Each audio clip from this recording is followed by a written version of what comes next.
family, and foundation. And so, in visiting those three topics, when I came up with that concept, I thought about visiting a time in a person's life where everything wasn't hunky dory, where it didn't seem like the chips would fall where they needed to lay. Yeah. And so that's what we're going to visit today, okay? Okay, let's get it. Let's get it. All right.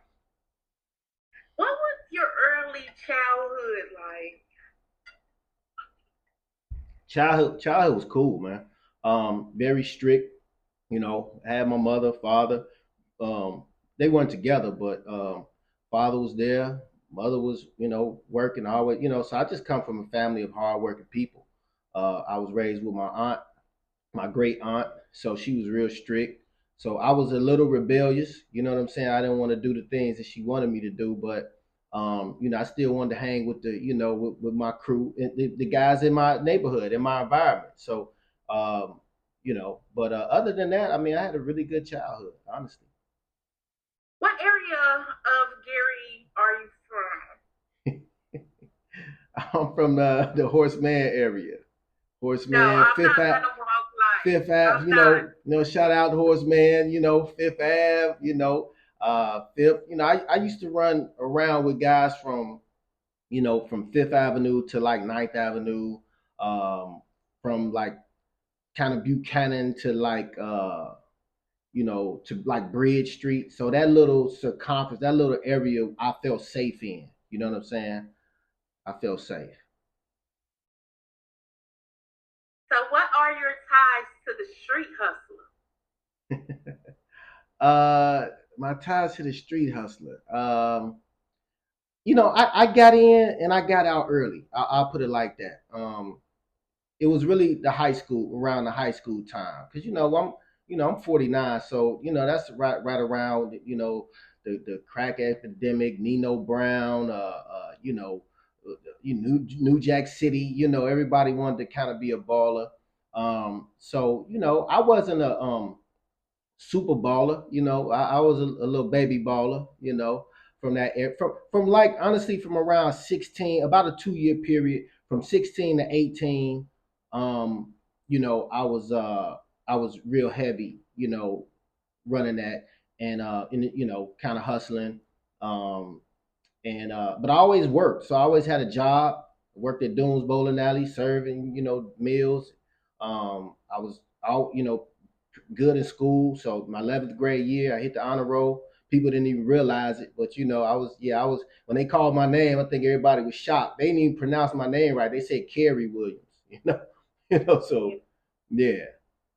So you was able to sort of manipulate your position in the street hustler life, because ultimately that really wasn't who you were at the core. What you mean? I wasn't the hustler. I wasn't the No, you were the hustler, but you oh wasn't the street hustler. right, right. I mean, I was always thinking of some ways to make money. That the hustle, that just was what everybody was doing at the time. So so yeah, I just like money. Whether it was the good way or the bad way. You know what I'm saying? Let me get it. Even to this day, I like still. You know what I'm saying? It's just different products I'm selling, different products and services. So I think my first encounter with you and your crew was the twins. What was that like for you? Being in a highly popular clique of friends back then. Twins was my guys. Those are the guys that named me Cino. Honestly, shout out to the twins, Two Face. Eric and Elwood, my guys, my brothers. To this day. But yeah, those are the guys who start calling me Cino, because they couldn't say Corey. We'll be on the street, on the block or whatever, and they would say like Curry, Curry, as they ain't really pronounce it right. So Yeah. so they was like, man, we got to call you something else, man. So they always knew it was about money and getting some money. So I guess Cino was just, you know, it was prophetic, to this day when I look at it. when when I think about you now in the context of the man you are and the man I watched you grow into, this corporate American guru, I would never, if I hadn't have been there myself, I wouldn't have never even knew that you even had a contextual factor of a street hustler. What was it like for you to navigate away from that segment of your life? Well, I didn't want to go to jail. I had actually 18. I did get kind of caught up. And it was it was a scary situation. But thank God for my sister. And my family, my mom, my sister. Really, my sister spearheaded it. Shout out, rest in peace. Jackie Soto Chambers. My sister, my heart. But she spearheaded that movement to really get me out of that situation. So my mom had to put up her house and spent a lot of money. I got a bill. I got it was really I was facing some time. And so when God got me out of that situation, uh, pretty much like the guys in the fire in the furnace, I came out, I ain't going untouched. back. Yeah, you know what I'm saying. So I don't believe in recidivism, as they say, and so yeah, so that was it, man. I just when I got that wake up call, I woke up. The corporate hustler. What is the most influential thing that made you dive into the corporate world and say, I'm gonna take off? Like, I'm gonna maneuver this thing the same way I would the street life, and I'm gonna excel in it. What made you diversify your grind the way you have?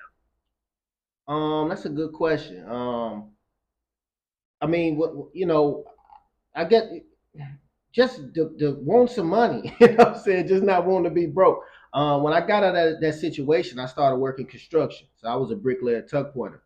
So even though while my boys, twins, all in whatever, they still partying and kicking, I'm going to work. I'm still partying and kicking it with them, but I'm young in my 20s, so I could, you could kind of do that back in the day, party all night, go work, but just burning it at both ends. So I always worked, when I got out of that situation, and that was a quote unquote good job, so I was making money, and but I didn't want to do that type of work forever. Like it was like, let me try my hand in something else. So I always had a passion for real estate. Real estate was always something like, even like I just wanted to put on a suit or whatever. So I tried my hand. So I quit my job at around 24. I had a couple properties early. So I had a property at 21, another property. So I quit my job, but I left the door open. I didn't quit like just walked out. I left the door open so in case things didn't work out, I could go back. So about a year went by without the success I was looking for, and then I stumbled on to the network marketing industry because I was just about to go back to the job. Like it got bad. Like I wouldn't make I know they eating in real estate now, but back in like the early '90s, for a black man, it was hard. I sold like one building and I made some money. Um, but I went to this meeting for prepaid legal. I had never heard of. Well, I had heard of it, but I didn't know. And I just seen the excitement, the people they was making money, and I dove head first in that. And I think my first week I made like $500, and that allowed me not to go back to that job that I kind of hated at the time. And so I stuck with that. I hit the top position and started making money. And so that was my first, kind of venture into the business world is real estate. And I was throwing parties. So I was doing my show. I was doing events. I was managing the twins at the time. So I was throwing parties and I was, I had some things going on in the entertainment business. Always been a fan of entertainment. So I was doing parties on the side, party promoting, real estate, and working. So I've always been multifaceted. I always kind of did multiple things at one time. So right now, what is your core focus? Tell the people a little bit about what your core focus is in regards to your businesses and entrepreneurship. So so I still work. So I've been blessed to work at Ford Motor Company. Shout out to the Chicago Assembly Plant. Been there for like 14 years, and yeah. So I'm I've been full time as an entrepreneur. Um, it's it's cool. It's good, but to have that still have that cushion, benefits, all that, and a quote unquote good job. It and I got a pretty good schedule, so it allows me to be flexible. Yeah, am I ready to go back full time? Maybe not. I don't know quite yet, but um, you know, the money will have to dictate that. Like I have to get to a certain amount comfortably where I can, leave my job. But my main focus is of course I still do Legal Shield, so they switched that over to Legal Shield. So I put that under my corporate umbrella of Cino Solutions. So now I partnered up with my guy. Shout out to Dwight Looney and the Rich Off Information Mentorship.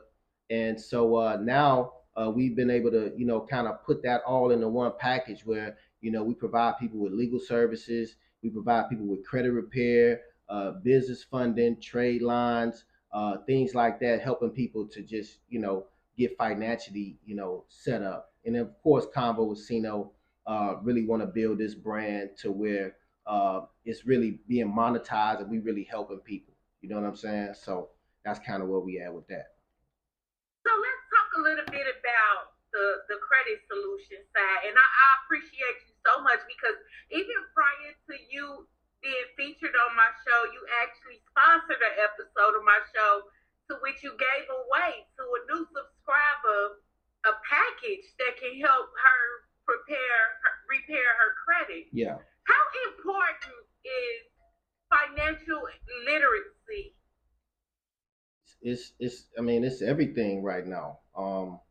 I think with the prices, with everything going up, um, 100,000.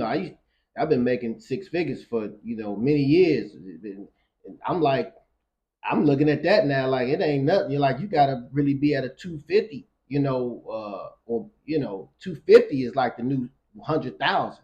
With prices and everything going up and mortgages, rent, whatever, cars, everything is just a lot higher now. So and things are really unstable. Jobs are unstable, the economy. With AI, and things taking over jobs, computers and the artificial intelligence, and so I'm gonna even have a show about that soon. Shout out to Eric, AI Eric. We're gonna talk about that artificial intelligence, but that type of thing is really taking over, jobs. I use AI. Like I know what it does for me and my businesses. Like it saves me. It's a super employee. It's a super employee. So if we don't really understand finances and how to really be smart with our money, not just show off, but really put something up, for the future. Even the stock market, learning about stocks. So I really dive into Earn Your Leisure. I tap into those guys, EYL, and the recession proof, and of course the 24/8 mentorship. Has really opened my eyes to a lot because it used to be like cash is king.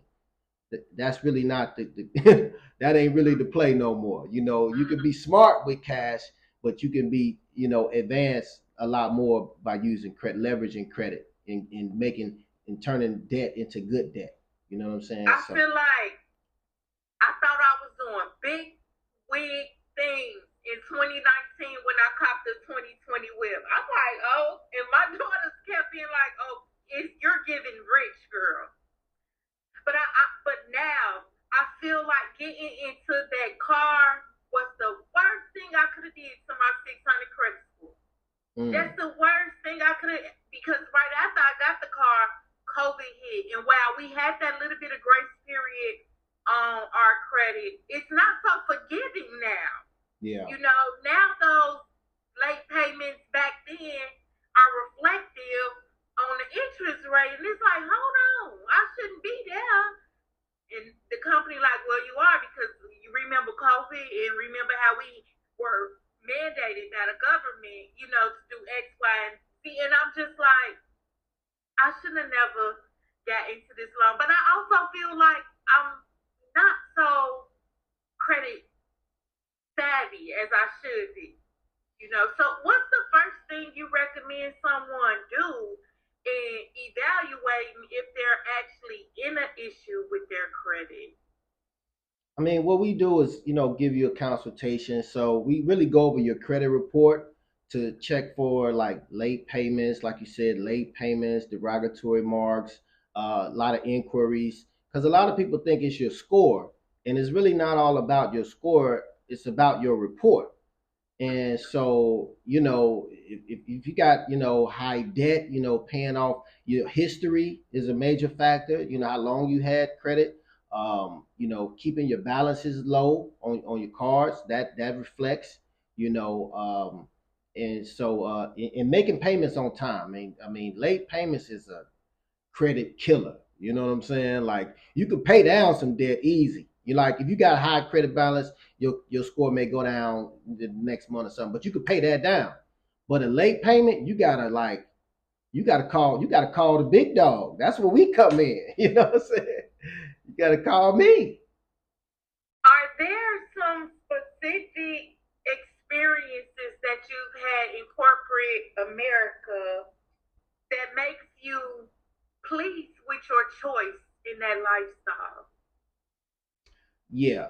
Um, I would say, and it's not really. I wouldn't call it too much corporate America, but um, me joining Legal Shield and prepaid legal back then, um, experiencing residual income has been life changing. Like residual, I always wanted to, for those who don't know, it's like the rappers or your singer making a song one time and they getting paid over and over and over every time it's played. And so me sacrificing then, when I was getting talked about, oh, you legal man, oh, you doing that, oh, that's a pyramid, all this and that, believe all you who you think you are, legal. I got all the jokes about all of that, and but nobody's laughing now. You know what I'm saying? They still people call me every day, want to sign up, want to be on my team or whatever. I had somebody call me today from years ago, and she's retired now. She's like, hey, I really couldn't do it back then, but I got time now. I want to get back. I want to join people. Other people would talk prospecting her. She wants to join my team. I'm like, cool. I sent her a video. Uh, send her my link. She signs up. You know what I'm saying? So it's a lot easier. Back then I ripped and ran the highways. I built this thing from the dirt. And so now to really experience, you know, money and a team still going, whether I'm working it or not, is that's been my greatest blessing. And That it leads taught into and the it taught next. me and it taught me business. So Mhm. it got me around other successful people, entrepreneurs that, going to those conferences, going to those events, presenting, talking. That's why I'm able to speak now, being in front of crowds and presenting the information. Those lessons really, have really been priceless. The mentorship, the association, everything it's been priceless. So let's go on kind of into the next question. Like, did did did your embracing your professional role in life impact your relationship with other friends or coworkers?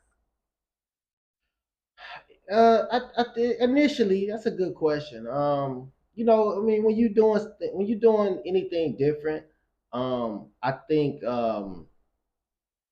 it's gonna be some pushback. You know what I'm saying? Um, so yeah, I mean a little bit, but I had kind of had to check some people like early on, and then once it was like it's like anything. Once people see that you ain't gonna stop, then they'll buy in. So it's really the law to buy in. So anything that you're doing new, like people gonna be like, he's just doing so. They want to really people want to see if you about that life. So I Yeah. think once people see that you really about it and they buy in and you're not gonna quit, I think that's where they start to kind of gravitate back. But yeah, it's gonna be some pushback, you know, because you leaving the crowd. You're going against the grain, Always, you always. know. Whenever you start something new and it takes your attention away from the crowd, you always gonna receive that pushback because it's just like, is she serious about this? Is she Right. serious about this? Yeah. And then once you show them